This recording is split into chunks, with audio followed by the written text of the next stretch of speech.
নমস্কার, আমি জয়দেব শাস্ত্রী। আজ কিছু জমি নিয়ে আলোচনা করব। জমির ভিতরকার শক্তি নিয়ে আলোচনা করব।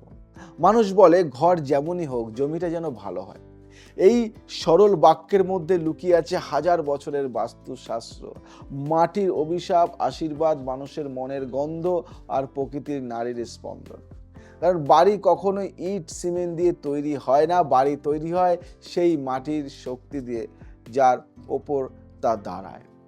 জমি নিজের মধ্যে পোষে আরো স্মৃতি, কারো কান্না, কারো পুজো, কারো জন্ম, কারো মৃত্যু আর প্রকৃতির গভীর অচেনা ভাষা।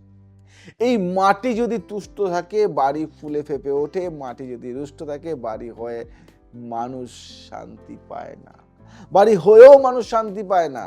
আজকে আমি জয়দেব শাস্ত্রী আমার এই প্রোগ্রামে খুঁজে দেখব জমির আসল কত রকম হয়, আসলে তার স্বভাব কেমন, কোন জমিতে কি ধরনের বাড়ি করা উচিত, আর কেউ যদি জমিতে ক্ষতি করতে চায় সেটি কিভাবে বুঝতে হয়, তার প্রতিকার কি। তাই যদি ভালো লেগে থাকে তাহলে কিন্তু শেয়ার অবশ্যই করো। আমি তোমাদের জয়দেব শাস্ত্রী আজকে একটা নতুন বিষয় নিয়ে এসেছি। জমির রূপ, প্রকৃতির জন্ম ও পূর্বজ শক্তি। জমিকে আমরা চোখে যা দেখি বাস্তুশাস্ত্র সেটাই শেষ সত্য নয়। জমিকে বিচার করা হয় তার দিক, ঢাল, রং, গন্ধ, স্পর্শ, অতীত, ইতিহাস এবং মাটির ভেতরের নারীর উপর। যেমন একটা জমিতে দাঁড়ালে হঠাৎ শীতল অনুভূতি আসে, তাই তো? কোথাও দাঁড়ালে আচমকা মন অস্থির হয়, কোথাও দাঁড়ালে ঘুম পায়, আবার কোথাও দাঁড়ালে মনে হয় শক্তি বাড়ছে। এইভাবে কিন্তু আমরা বুঝতে পারি জমির দোষগুণগুলি। এই অনুভূতিগুলি মাটির প্রকৃতি জানান দেয়। কেউ বলে জমি দু বর্ণের হয়, কেউ বলে পাঁচ মিশ্র প্রকৃতির। আসলে জমি মানুষের মতোই অনেক রকম, অনেক স্বভাবের হয়। একটু ভেবে দেখুন, একটু ভাবুন। একই শহরে কিছু কলোনি উন্নতি করে আর কিছু কলোনি আশ্চর্যভাবে পতনের দিকে যায়। একই রাস্তায় দাঁড়ানো দুই বাড়ির ভাগ্য একেবারে আলাদা। ভাবো তো, এক জায়গায় বাড়ি করতে রোগ শোক বাড়ে, আর এক জায়গায় বাড়ি করতেই টাকা আসে, সুখ বাড়ে। এক জায়গায় বাড়ি করলে সেই বাড়িতে লোক মারা যায়, আর এক জায়গায় বাড়ি করলে সেই বাড়িতে কিন্তু নতুন জন্ম হয়। এই পার্থক্যের মূলেই আছে বস্তু মতে জমির স্বভাব। মানে কি? বস্তু সবকিছু একাকিত্ব। জমির ভালো মন্দ, মাটির চোখে পৃথিবীর ইঙ্গিত, জমির শুভ লক্ষণ সব আজকে আমি আলোচনা করব। শুনতে থাকো, আমার এই চ্যানেল থেকে চোখ সরাতে পারবে না। যখন কোনো জমিতে দাঁড়িয়ে মনে হয় মন খুলছে, বুক প্রসারিত হচ্ছে, মনে হচ্ছে হ্যাঁ এখানে জীবন দাঁড়াবে, জানবেন জমি শক্তি দিচ্ছে।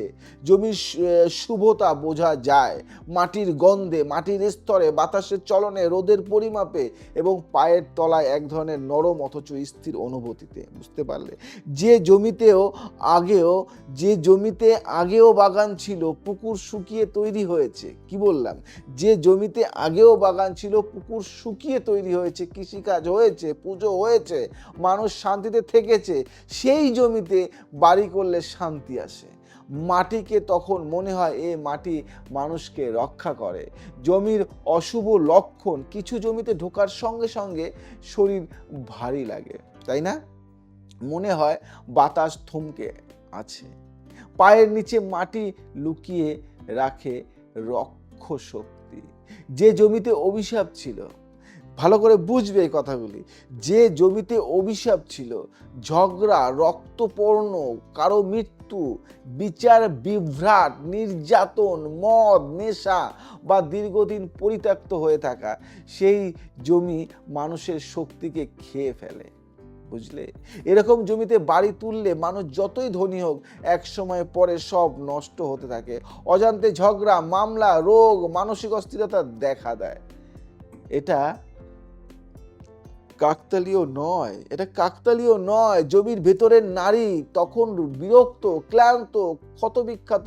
তুমি ভাবো, একজন ভাড়া ছিল, সে ভালো ছিল, বাড়ি করেছে, তখন থেকে সে দেনায় জর্জরিত, খুব বাজে বিপদের মধ্যে আছে। কেন হয়? কোন জমিতে কোন ধরনের বাড়ি দাঁড়ায়? আমরা জয়দেব শাস্ত্রী, আমরা জ্যোতিষীরা, আমরা জানি, আমরা বাস্তুবিদরা জানি জমি প্রতি বাড়ির একটা উপযুক্ত শক্তি থাকে। কঠোর শুষ্ক জমি, কঠোর জমি, শুষ্ক জমি, এই জমিতে দাঁড়ানো বাড়ি হয় কর্তৃত্বশালী, ব্যবসা বাড়ে, ব্যবসা বাড়ি, অফিস, গুদাম এই জমিতে সফল হয়। এখানে বাড়ি করলে ঘরের শাসন বাড়ে, নিয়মকানুন বেশি হয়। নরম, আর্দ্র, চন্দ্র শক্তিযুক্ত জমি, এই জমিতে পারিবারিক মানে বাড়ি সবচেয়ে ভালো, শান্তি, প্রেম, ঐক্য বাড়ে, নারী শক্তি শক্তিশালী হয়। আগুন প্রকৃতির জমি, কি বললাম, আগুন প্রকৃতির জমি, এই জমিতে ছোট্ট কারখানা, হোটেল, রেস্তোরাঁ ভালো চলে, কিন্তু বসবাসের বাড়ি করলে অশান্তি বাড়তে পারে, বিশেষ করে স্বামী স্ত্রীর মধ্যে তর্ক চলতে পারে। জল প্রকৃতির বাড়ি মানে কি, জল প্রকৃতির বাড়ি, এগুলি ভালো, এগুলি এক একটা জায়গার মানে বাস্তুর ধরন, কিন্তু এই ধরনের জমিতে বাণিজ্য, শিক্ষা, কাউন্সিলিং, হসপিটাল খুব সফল হয়। কিন্তু যদি জল প্রকৃতির অতিরিক্ত হয় মানুষের মন দুর্বল হতে থাকে। আবার একটা আছে বায়ু প্রকৃতির জমি, ভালো করে বুঝবে, এগুলি পৃথিবীতে কেউ বলবে না, এগুলো গোপন তথ্য, এটা বলতে চায় না কেউ। এখানে দাঁড়ানো বাড়িতে সুযোগ, পরিবর্তন, ভ্রম সব বাড়ে, কিন্তু স্থায়িত্ব কমে, স্থায়িত্ব কমে। জমি মানুষের ভাগ্যের প্রতিটি নিজস্ব স্বভাব রয়েছে, কিন্তু জমি কেউ ক্ষতি করেছে কিনা তা কিভাবে বুঝবে তোমরা, আমি বলবো তোমাকে কিভাবে বুঝবে। অনেক সময় জমির প্রকৃতি ভালো, তবে ভিতরে সব কিছু নষ্ট হয়ে যায়, কেন হয় এগুলি আজকে জানবে, আজকে বলবে জয়দেব শাস্ত্রী, শাস্ত্র বলে কেউ জমিতে লবণ, ভালো করে শুনবে, কেউ জমিতে লবণ, বিড়ালের নখ, পুরনো হাতির দাঁত, কাচের গুঁড়ো বা তন্ত্রমন্ত্র করা লাল কালো বীজ ফেলে দিলে মাটি দুর্বল হয়ে যায়। দেখবে কি দেখা যায়, দেখবে এই লক্ষণগুলি তোমরা পারবে দেখতে। জমিতে ঢোকার সঙ্গে সঙ্গে মাথা ভার হয়ে যায়, দীর্ঘদিন মানে বায়ার না পাওয়া, বারবার সমস্যা, বাড়ি শুরু হতে দেরি, কাজ থেমে যাওয়া, সংসারে অকারণে ভয়, শ্রমিকরা কাজ করতে না চাওয়া, আর্থিক ক্ষতি, এগুলি কিন্তু অশুভ শক্তির ইঙ্গিত। আরও আছে, অনেক আছে। তোমরা বাড়িতে শান্তি পাচ্ছ না, সবসময় ভাবছো বাস্তবে ঈশান কোণ, ওই কোণ দেখছো, আসলে যে মাটি গড়বড়। ক্ষতি হলে প্রতিকারও করা যায়। মাটিতে শুদ্ধ জাগ্রত করার কিছু উপায় আমি তোমাদের বলি। জমির ক্ষত সারানোর পদ্ধতি মানুষ শোনেনি, কারণ এগুলি সাধারণ বইয়ে লেখা থাকে না। এটা জয়দেব শাস্ত্রীদের তন্ত্রের কিছু ধাপ। প্রথম ধাপ বলি, মাটিকে শান্ত করা। জমিতে দাঁড়িয়ে 3 বার গভীর শ্বাস নিয়ে গোটা জায়গাকে মনে মনে বরফের মতো ঠান্ডা কল্পনা করতে হয়। মন শান্ত হলে জমির গর্জন কমতে থাকে, এগুলি আলাদা একটা পাওয়ার। দ্বিতীয় একটা ধাপ আছে আগুনের শুদ্ধিকরণ, শুনবে, আগুনের শুদ্ধিকরণ। এক কোণে ঘি বা তিলের তেল জ্বালিয়ে দিলে মাটির অমঙ্গল শক্তি পুড়ে যায়। তৃতীয় ধাপ জল নিবেদন, গঙ্গা জল বা নুন মেশানো জল 4 কোণে ছিটিয়ে দিতে হয়, এতে লুকিয়ে থাকা নেতিবাচক স্মৃতি দুর্বল হয়। চতুর্থ ধাপ মন্ত্র শক্তির একটা রক্ষণ বলি, মন্ত্র শক্তির রক্ষণ, অতি গোপন উপায়, কিন্তু কি বলবে, ওম ভূমঃ বা ভূমৈ নমঃ, ওং ভূমৈ নমঃ, এই মন্ত্র 21 বার জপ করলে জমির মাটি শক্তি ত্যাগ না করে রক্ষা করতে শুরু করে। পঞ্চম ধাপ সঠিক বস্তু স্থাপন, কি, জমিতে প্রথম ঢোকার জায়গায় একটি তামার নখ বা তামার পাত কবর দিলে ক্ষতি করা শক্তি নিস্তেজ হয়ে পড়ে। কবর মানে কি, মাটিতে পুঁতে দিলে কবরের মতো করে। জমি কখনো মাটি নয়, এক জীবন্ত শক্তি। একটা কথা মনে রাখবেন, জয়দেব শাস্ত্রী যেটা বলছে, বাড়ি মানুষ নিজে তৈরি করে, কিন্তু জমি ঠিক করে দেয় সেই বাড়িতে মানুষ সুখী হবে কিনা। মাথায় রাখবেন, আপনি যত দামি নির্মাণই করেন না কেন, যদি জমি অনুকূল না হয় বাড়িটা টেনে নিচে নামিয়ে নেয়। কিন্তু জমি যদি শক্তিশালী হয়ে ওঠে, একটি ছোট কুঁড়ে ঘরও রাজবাড়ির মতো শান্তি দেয়, এটা মাথায় রাখবে। বস্তু মতে জমির বিচার মানে মাটিকে সম্মান করা, প্রকৃতির ভাষা শোনা আর জমিকে শক্তির কেন্দ্র করে তোলা। কেউ যদি ক্ষতি করে, প্রতিকার আছে, আমি দিই প্রতিকারগুলি, জয়দেব শাস্ত্রী করে। জমি আবারও জেগে উঠতে পারে। মাটি কখনো মরে না, মাটিকে মেরে ফেলা যায় না। মাটি শুধু অপেক্ষা করে যে মানুষ তাকে চিনবে, তার শক্তিকে জাগাবে আর তাকে ব্যবহার করবে। শুভের শুভের জন্য, মানে কি, শুদ্ধতার জন্য, শুভত্বর জন্য। আজকে তোমাকে একটা গল্প বলবো, জয়দেব শাস্ত্রীর নিজস্ব গল্প বলি।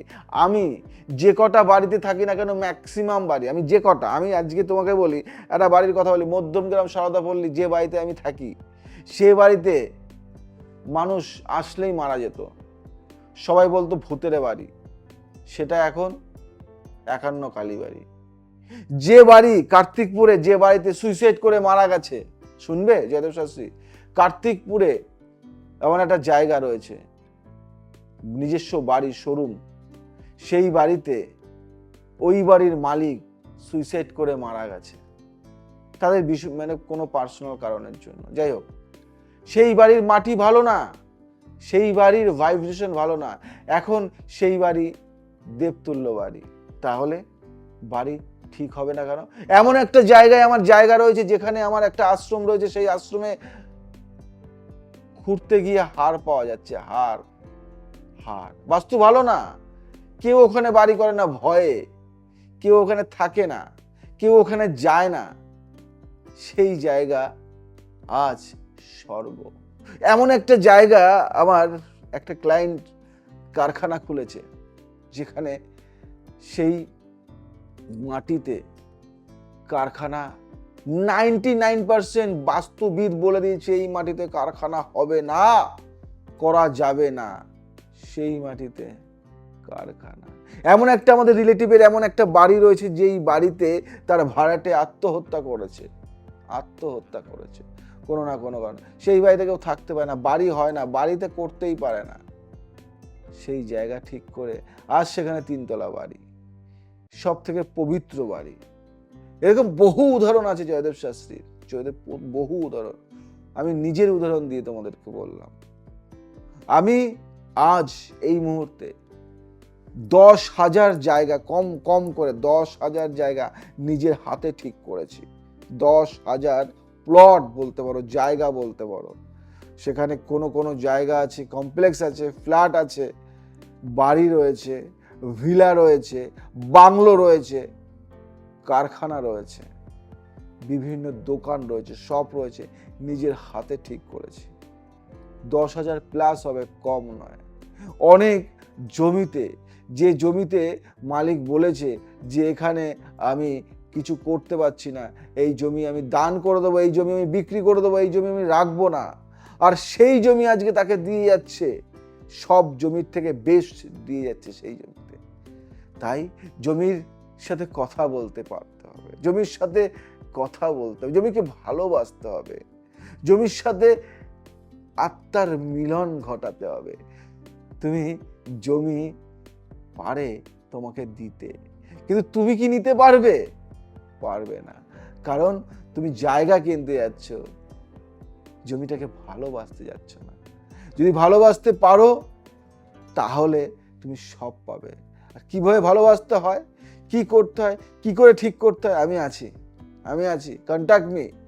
যে কোনো ধরনের বাস্তু ঠিক করতে হলে কন্ট্যাক্ট মি। যে বাস্তু তোমাকে স্বর্গের অনুভূতি দেবে, সেই বাস্তু নয় যে বাস্তু তোমাকে নরকের অনুভূতি দেবে। সেই বাস্তু নিয়ে পড়ে আছো, ঘরে উন্নতি নেই, খাবার নেই, কষ্ট হচ্ছে। যে আজকে লাখ লাখ টাকা ইনকাম করতে একদিন, সে আজকে ইনকাম করছে না, পারছে না, তার সব ধ্বংস হয়ে যাচ্ছে। আর নয়, সময় হয়েছে, আমি আছি, কন্ট্যাক্ট মি। ভালো লাগলে শেয়ার করো, লাইক করো, কমেন্ট করো। আর আজ আসি, আবার আসবো নতুন কিছু নিয়ে। জয় শ্রী ঠাকুর।